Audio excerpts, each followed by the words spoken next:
Uma boa noite a todos. Que Deus possa te abençoar, que Deus possa te guardar. Que bom que você escolheu o melhor lugar para passar a noite. O restinho do dia de domingo, né? Para começar a semana firme e forte, como nós cantamos aqui. Para quem não me conhece, eu sou Arnaldo, sou professor de matemática lá do CAC, né? Eu trabalho na rede há 17 anos e é a primeira vez que eu venho pregar.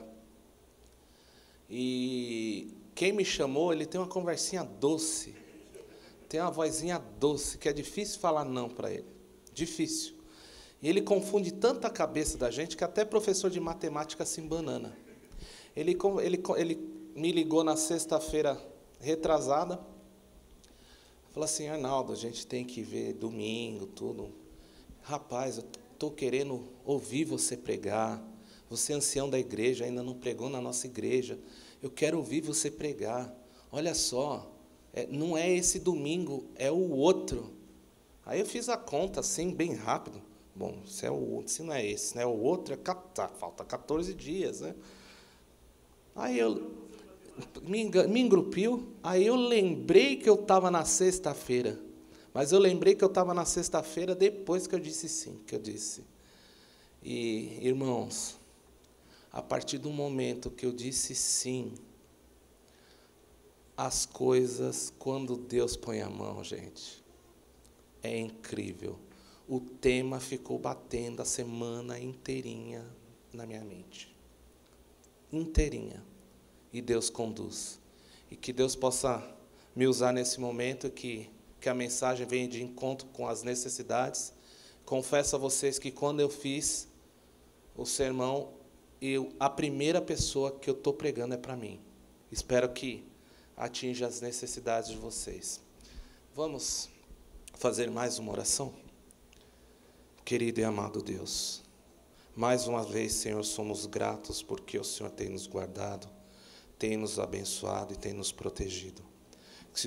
Que o Senhor se faça presente nesse momento, que não seja eu que fale, mas que essa mensagem venha poderosamente direto da tua boca, que eu seja apenas um instrumento, Senhor, que eu possa ser esvaziado agora e que o Senhor possa habitar em mim nesse momento.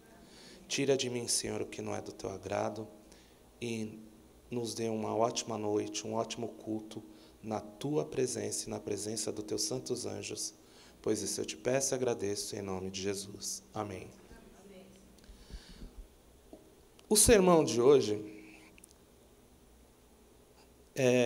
eu pensei muito nele,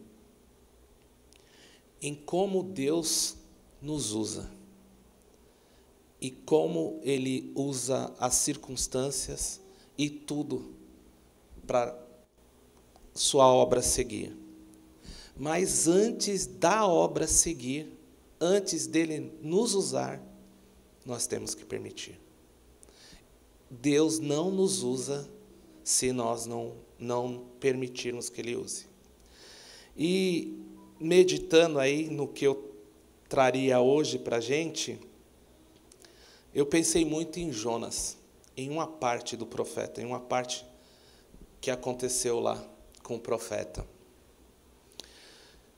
Nós sabemos que Jonas era um homem de Deus. Nós sabemos que ele era temente a Deus. Antes desse episódio, ele era conhecido por ser temente a Deus em algumas passagens anteriores a essa. Então, vamos ver o que está escrito em Jonas 1, versículo 1 a 3. Eu vou tirar meu óculos porque eu não enxergo a Bíblia com o óculos, é o contrário. Aí eu não vejo vocês. Por um lado é bom, né? Mas eu não consigo ler com o óculos. Jonas 1, versículo 1 a 3. Veio a palavra do Senhor a Jonas, filho de Amitai, dizendo: Dispõe-te, vai à grande cidade de Nínive e clama contra ela, porque a sua malícia subiu até mim. Queridos, ele chegou, Deus falou: Jonas, vai naquela cidade, Nínive, prega, clama a eles, avisa que a maldade deles chegou até mim. E que o resultado disso, eles vão colher. Jonas na hora foi, né, gente? Jonas pegou, tá bom, senhor, vou? Não. Jonas não fez isso. E eu acho que é uma coisa que eu me identifiquei muito com isso, com ele. Como nós, como filhos de Deus, teimamos em seguir o caminho oposto que ele manda. Ele manda você ir para a direita, você vai para a esquerda. Ele manda você para a esquerda, você vai para a direita. E Jonas se dispôs, mas para fugir da presença do Senhor,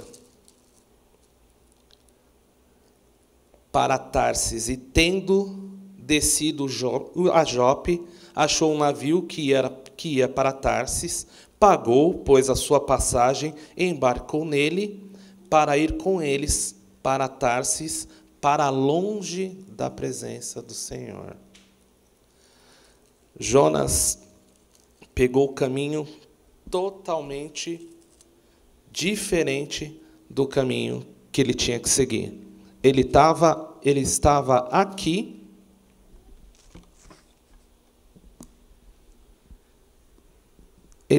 aqui, ele tinha que ir para lá, ele foi para lá. Alguns estudiosos falam que a cidade de Tarsis até Nínive é 4.400 quilômetros de distância. Ele queria fugir de qualquer jeito da presença do Senhor.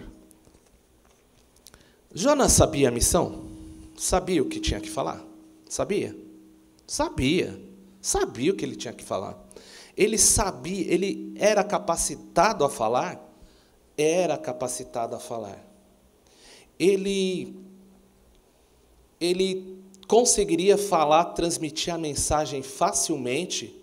Conseguiria transmitir. Ele era profeta. Ele vivia em comunhão com Deus. Mas, em um certo momento, ele ficou com medo dos ninivitas. E, irmãos, quando eu pego a história, quando eu peguei para lembrar a história dos ninivitas, que eu já tinha esquecido, fazia tanto tempo que eu não li essa parte, eu confesso que eu peco em pensar que Jonas tinha razão. Os ninivitas, eles iam guerrear com qualquer povo. O que sobrava? Se era homem e não tivesse morrido, ele era cegado e era mutilado e deixado lá para morrer. Fora os muros que eles faziam com os corpos. Se era mulher, ela servia de escrava, era estrupada, e se engravidasse, eu tenho até medo de repetir como que ela era morta. Não repito como ela é morta. Elas eram mortas. Vocês pesquisem aí depois para ver como que era o nível da maldade daquele povo. Aí você pensa assim, Jonas colocou ali, não, eu não vou avisar esse povo não da ira do Senhor. Eu quero é que eles queimem. Não, eu vou assistir de camarote. Às vezes vocês não pensam alguma coisa assim do tipo? Se alguém te faz alguma maldade, alguma coisa que é desacordo com você, e você fala, vai lá, esse filisteu incircunciso, deixa, lá vem a ira do Senhor para ele, eu vou aguardar para ver. Você não faz isso? Gente, quer ver onde eu faço isso? Eu, Arnaldo? No trânsito. No trânsito, meu Deus do céu. Se depender do trânsito para eu obter a salvação, eu vim para Campinas para sair do trânsito de São Paulo. Eu saí de São Paulo, mas São Paulo não saiu de mim. Aqui é mais tranquilo, mais sossegado, e eu consigo ainda me irritar no trânsito. E é super tranquilo. Mas, enfim, Jonas tinha todos os motivos para fugir ali do Senhor.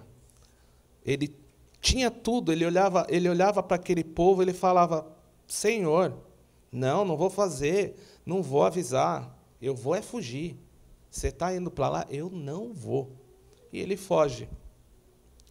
Só, queridos irmãos e irmãs, a graça de Deus é para todos. A graça de Deus não é só para santo. Não é para aquela pessoa boazinha, para aquela pessoa que faz tudo de bom. É para todos. É para aquela pessoa ruim, aquela pessoa má. Ela tem que ser avisada que tem salvação. E Jonas deveria se deixar usar para a salvação daquele povo, mesmo ele não querendo. Ele tinha que se deixar usar. Ele tinha que ir ali. Aí a história continua, eu não vou ler os versículos. Aí a história continua, ele entra no navio, lá na embarcação, vem um vento forte, chuva forte, vendaval para lá, o navio sacode para lá, sacode para cá, e ele dormindo, sossegado. Ah, Senhor, você quer me matar? Estou nem aí. E ele lá sossegado, e os marinheiros vão até ele, o que você está dormindo? Tiram sorte, e na sorte percebe-se que o problema todo era ele. Aí ele fala, me taca no mar, que vai acalmar o mar. Ele vai parar no ventre de um peixe. 3 dias. 3 dias, Jonas ficou no cantinho do castigo. Fica aí, Jonas. E 3 dias ele ficou ali para descobrir ou relembrar que Deus é muito maior do que qualquer coisa. Deus não obrigou Jonas a ir. Apesar do sacode, do vendaval, você vai e tal, Deus não obrigou. Ele poderia, mesmo com tudo isso, ter falado não. Deus, apesar de todos os sacodes, não lembra um pai que, quando o filho fala uma coisa que não vai fazer, o pai pede para fazer e o filho fala que não vai fazer, aí o pai dá uma olhada? Eu era assim. Meu pai tinha 1,60 m. Aí um belo dia ele virou para mim, Arnaldo, vai lá na padaria comprar. Ah, não, estou cansado, não vou não. Eu já tinha 17 anos. Não vou não. Ele o quê? Pôs a mão no cinto, estou indo. Estou indo. Eu fui, obrigado. Mas Jonas aqui não foi obrigado. Ele tinha ainda a opção de falar não e fugir para outro lugar. E Deus, com certeza, ia usar outro meio para salvar aquele povo. A salvação ali não era para o povo de Nínive. Aquela sacudidura, aquele vendaval que deu, não era para o povo de Nínive. Era para aquele profeta. Para aquele profeta que estava querendo ser o juiz de todos. O dono da razão. Não, esse povo não merece salvação. E o juízo, meus queridos, não é nosso. Quantas vezes a gente julga, acabei de falar, a gente julga as pessoas. Fala, aquele irmãozinho ali, não dá não, hein? Olha, o juízo não é nosso. Eu, Arnaldo, apesar de eu me policiar muito, quando eu encontro alguém da igreja ou de fora da igreja falando certas coisas, a primeira coisa que eu falo, que eu não quero falar palavrão, eu chamo de filisteu incircunciso. Fala, você vai ver quando Jesus voltar. Gente, como é duro nós perdoarmos as pessoas e entendermos o que Deus quer com a gente. E estudando essa pregação, fazendo essa pregação, eu percebi o quanto eu corro o oposto de Deus em alguns momentos. E quanto mais oposto que a gente correr, mais difícil fica de voltar. Nós não voltamos sozinhos. Na lição dessa semana, nós vimos que Eva pecou porque se afastou de Deus. E em um dos comentários, quanto mais você se afasta de Deus, mais difícil fica de você voltar para o caminho correto sem Deus. Sem Deus, você não consegue. E quando a gente se afasta de Deus, a gente acaba perdendo aquela noção de que está longe. A vida começa a se tornar normalzinha demais. E a gente acaba perdendo o sentido do que a gente faz. Romanos 12, 2.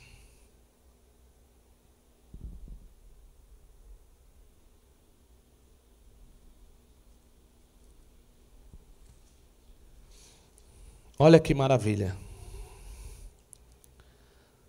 E não vos conformeis com este século, mas transformai-vos pela renovação da vossa mente, para que experimenteis qual seja a boa, agradável e perfeita vontade de Deus. Sabe o que eu entendo aqui, quando fala esse não vos conformeis com este século? É quando eu saio do domingo e do sábado e entro no meu dia a dia da semana, onde nós trabalhamos em diversas áreas. Eu, por acaso, trabalho na rede adventista. É quando nós trabalhamos em diversas áreas, mas as pessoas continuam vendo você como cristão, você como um filho de Deus. Isso é o não se conformar com o mundo. Sabe o que é se conformar com o mundo? É quando as pessoas notam que você não é diferente. Isso é um perigo. Quando as pessoas notam que você não é diferente. Eu, lá em São Paulo, eu trabalhava na rede adventista também e passei no concurso, fui trabalhar no Estado. Estava bem de saúde, falei, vou ficar doente, vou trabalhar no Estado. Aí eu fui trabalhar numa escola lá na Vila Ed. Não sei se vocês conhecem lá, mas é um lugar bom. Tem duas partes lá, né? Tem um lugar muito bom e tem um lugar que é só quebrada. Quando eu entrei ali, o primeiro ano, os alunos não me chamavam de professor. Trabalhava na rede adventista, ia todo bonitinho, ia arrumadinho, só não ia de terno e gravata, mas ia sempre de social.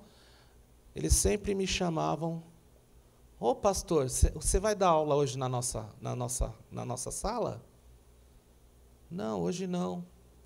Um ano se passou. Um ano se passou, eles começaram a me chamar de professor.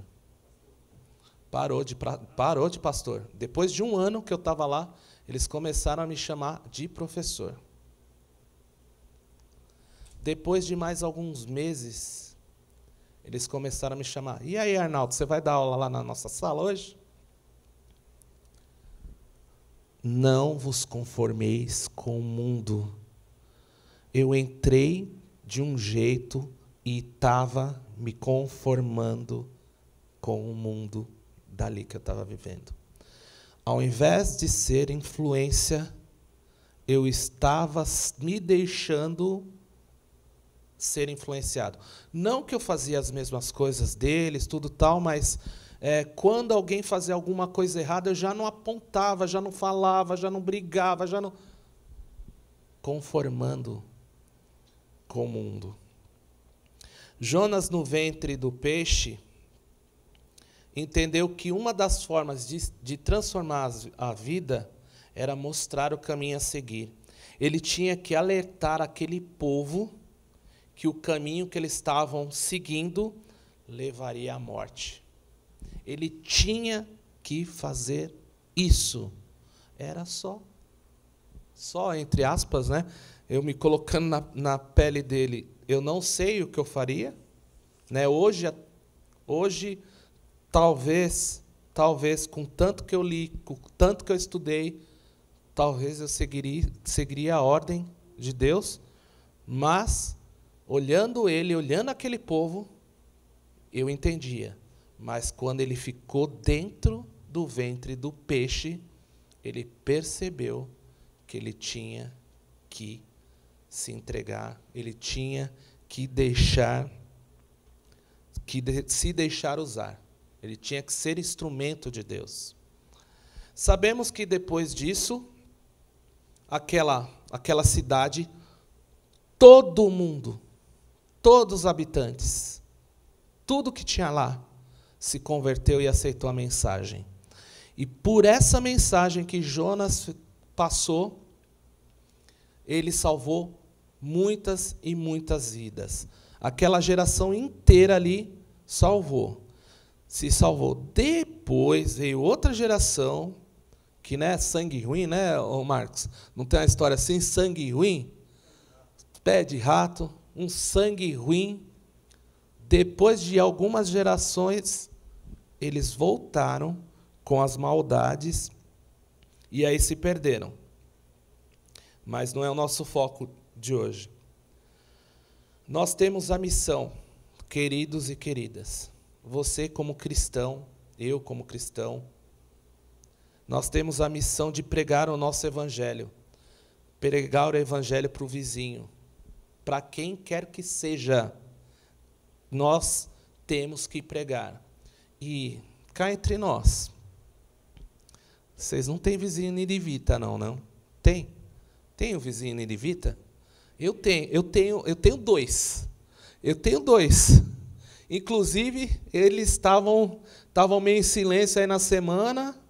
Aí hoje, quando eu estava estudando a pregação, começou lá. Só funk. Oh, bênção! Como que eu vou pregar para uma pessoa dessa? Vai, Arnaldo. Vai. Porque Deus vai te proporcionar oportunidade de você pregar para aquele vizinho chato, para aquela vizinha chata, para aquela vizinha fofoqueira, para aquele cara que você não gosta, que você vai ter que gostar, irmão. Irmã, vai ter que gostar. Sabe por quê? Sabe por quê? Eu vou contar um segredinho para você, se você não sabe. Se você não amar o próximo, não tem lugarzinho para você lá no céu. Não tem. Não tem. Você tem que amar o próximo. Até o vizinho do funk, o vizinho do forró. Tem gente que gosta de forró, né? Eu falo que eu gosto de escutar, sim, uma vez a cada 5.000 anos, né? Mas respeito quem gosta. Tem que levar a mensagem até para quem você não gosta. Se você não gosta, irmão, irmã, eu gosto do meu vizinho, não gosto das coisas que ele faz. Se você não gosta do seu vizinho, ore para gostar. Nós não temos que escolher as pessoas para quem pregar. Não temos que escolher esse merece, esse não merece, esse merece, esse não merece. O juízo é de Deus. Ele que vai determinar e vai ser no final. Ele que vai determinar. Está escrito: ide, pregai o evangelho a todas as nações. Em Mateus 16:15. Todas as nações. Negro, branco, homem, mulher, homossexual, bandido, bonzinho, palmeirense, santista, São Paulino e até pontepretano. Para todos. todos, sem exceção, você tem que pregar o Evangelho. Todos.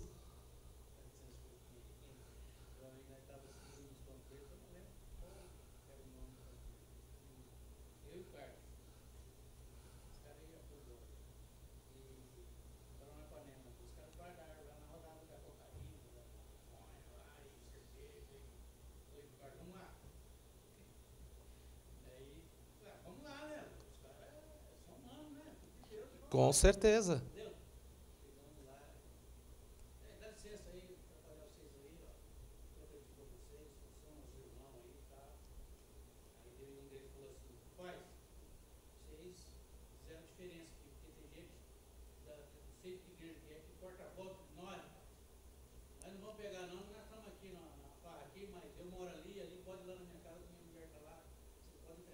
Tá vendo?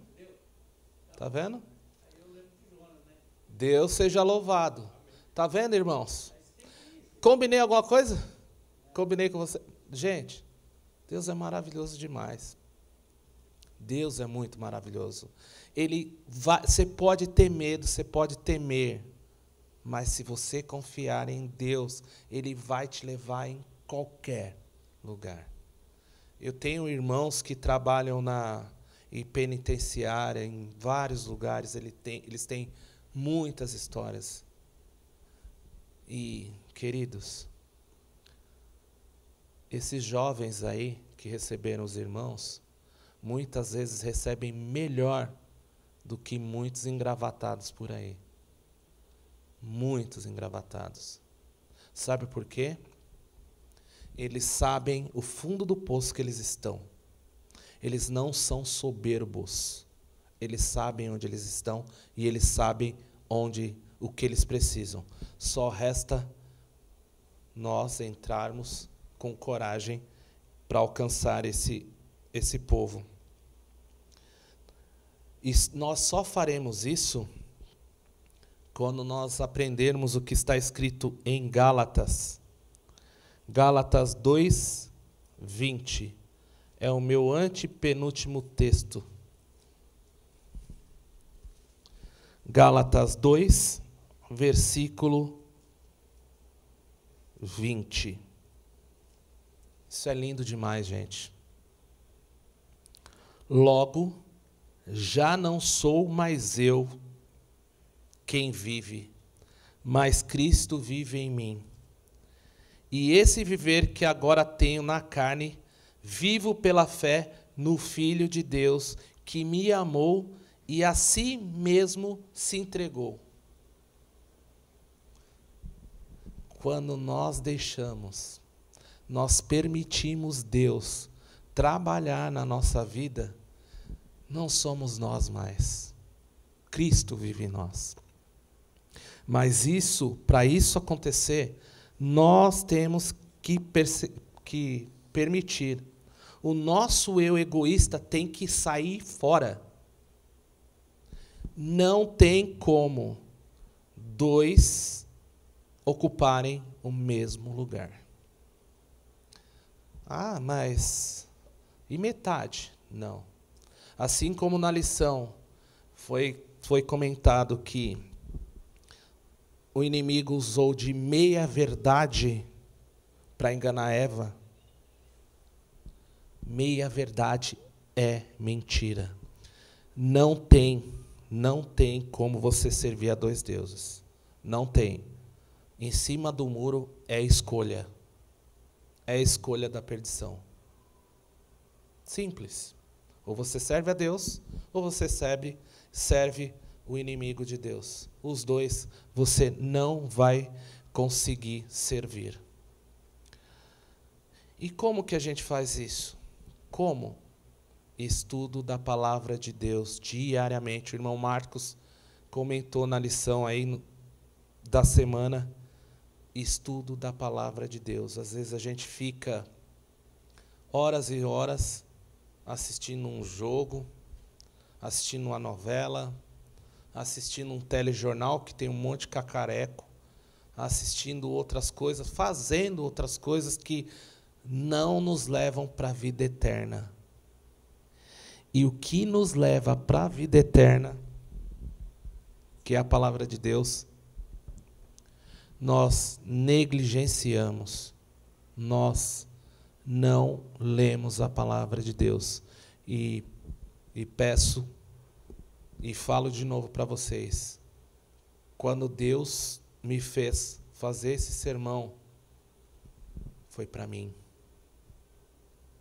Eu fico horas e horas na frente da TV. E quando eu vou estudar a palavra, com exceção dessa semana, para ficar até se rir, né, Nil? Eu sou sincero, gente. Eu sou sincero, gente. Eu pego aqui, quando eu não tinha a responsabilidade, eu ficava 20 minutos, parecia que eu estava de joelho no milho. Mas sabe o que é quando isso começa a acontecer, gente? Quando você está estudando a palavra de Deus e começa a te incomodar, que você não está querendo, ajoelha, pede força. Porque tem gente que não quer que você leia a palavra de Deus. Tem gente que não quer que você estude a palavra de Deus. Tem gente que está doido para morrer abraçado com você. Queimar após os 1000 anos. Está doidinho assim. Sabe? Sabe aquele amigo que não quer ir sozinho para a perdição? É esse ser, que eu não vou citar o nome. Ele quer que você vá junto com ele para a perdição. Porque a vitória é sua. A vitória foi Cristo Jesus na cruz. É sua. Só que o inimigo não está satisfeito com isso. Ele quer te levar para isso. Estudar a palavra, estudar a lição, espírito de profecia. Cada vez que você se fortalece, o inimigo não tem poder contra você. Não tem. Ele não vai te pegar. De nenhum jeito. Uma história que eu gosto da Bíblia é a história de Davi. Eu vou falar bem resumido. Nós não vamos ler a história. Está em Samuel 1,17. Davi era um magrinho, fraquinho, baixinho, não servia nem para lutar no exército. Foi dispensado. Excesso de fraqueza. E o exército de Deus estava de um lado. Amor, eu vou deixar você do exército dos filisteus, tá? E o exército do filisteu estava do outro. E no exército filisteu tinha um tal de Golias, um gigante, que era grande, o rapaz. Grande. Grande e marrento. Bravo. E ele passou, resumindo tudo que para a gente ganhar tempo, e ele passou ali 40 dias falando, vem, pode vir um aí, qualquer um. Se um de vocês me derrotar, todos estão livres. E passou 40 dias, falando, dia após dia, dia após dia, dia após dia, e ninguém. Os soldados, vai você, Deus me livre, não vou nada.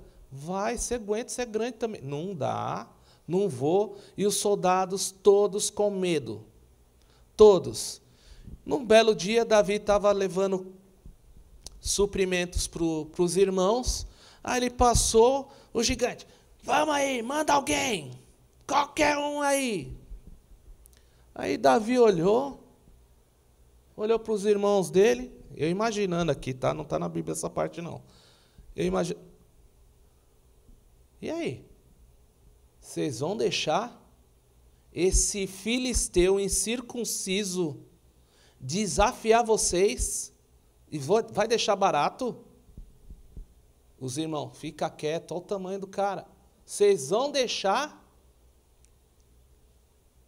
Pois eu vou lá, eu vou mostrar para esse filisteu incircunciso quem é o Deus de Israel. E nós sabemos que na história, Davi derrota Golias. Se deixou usar permitiu ser usado por Deus. Nós somos o exército de Deus, nós não temos que temer nada. Não sei o que você passa, qual tipo de problema, qual tipo de gigante atravessa a sua vida para te afastar de Deus, para deixar você na dúvida, para deixar você longe de Deus. Eu não sei, eu sei o meu. Eu sei o meu. Mas eu tenho que falar para vocês. Não tem gigante nenhum que vá te vencer quando você se permite ser usado por Deus. Não tem problema nenhum. Não tem coronavírus, não tem desemprego, não tem uma doença fatal, não tem falta de dinheiro, não tem inimizade, não tem nada que possa te vencer quando você está com Deus. Tem um problema? Põe na mão de Deus. Deus tem um propósito para todos nós. Davi permitiu que Deus que usasse ele naquele momento. E assim como Jonas. Lembra do Jonas lá no começo? Assim como Jonas tutubiou. Jonas, vá para Nínive. Não, eu vou para Tarsis. Assim como Jonas, a partir do momento que ele se deixou usar por Deus e obteve vitória, nós também podemos obter vitória em todas as provações. Basta nós permitirmos que Deus nos use. Penúltimo versículo de hoje. 1 João 3, 2, 3. Queridos e queridas, vocês não têm noção como foi chegando esses textos para mim. Vocês não têm ideia.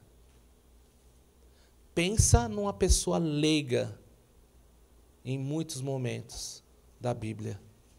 Pensa. E os versículos foram chegando para mim. 1 João 3, 2, 3. Amados, agora somos filhos de Deus. Olha que promessa maravilhosa. E ainda não se manifestou o que haveremos de ser. Gente, nós somos filhos de Deus e ainda não manifestou. Nós estamos num processo aqui de santificação. Hoje eu estava conversando com a minha esposa. Nós não vamos virar santos aqui. Não. Nós estamos nos preparando para quando Jesus chegar a falar: Nilce, chega. E ela subir e nós vamos ser transformados assim, ó, no estalar de dedos. Aí nós somos santos, mas ainda não estamos santificados pela vontade de Deus. Só seremos quando ele retornar. Amados, agora somos filhos de Deus e ainda não se manifestou o que haveremos de ser. Sabemos que quando ele se manifestar, seremos semelhantes a ele, porque haveremos de vê-lo como ele é. Você já pensou? Quando você chegar lá no céu, ver Jesus, ver Deus. Que bênção maravilhosa. Tem alguma coisa que vale perder a salvação aqui na terra? Não tem.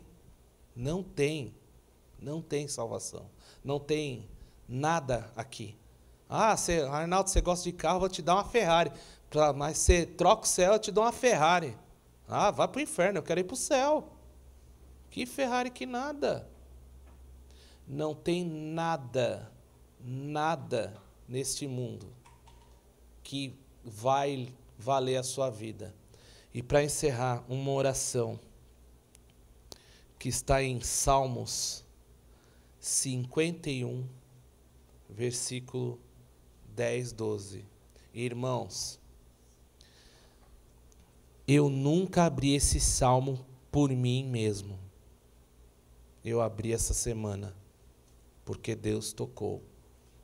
E Deus me usou para pegar esse versículo. 51, 10, 12.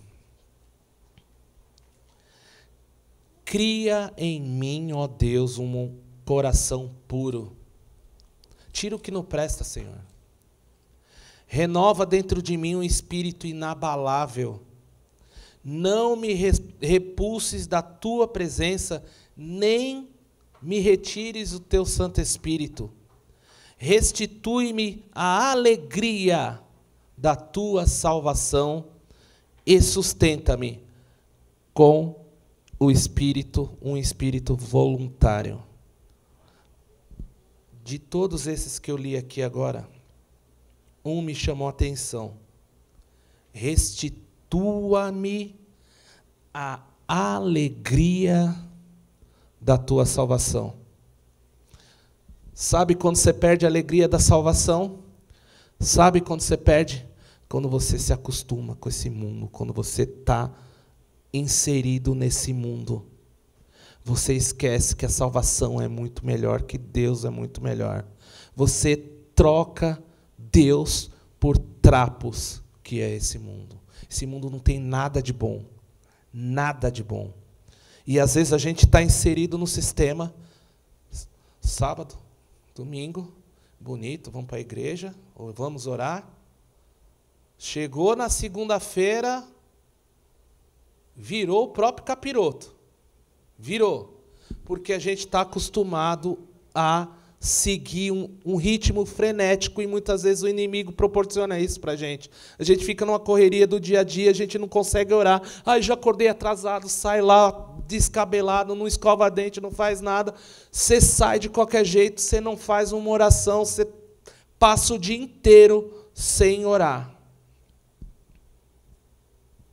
O ritmo frenético do nosso dia a dia deixa a gente nesse mundo e afastado de Deus. Que Deus possa nos abençoar. Que Deus possa te guardar em todos os momentos de sua vida aqui. Que nada, nada te faça afastar do amor de Deus. Porque Ele tem algo muito bom para vocês. Que Deus abençoe.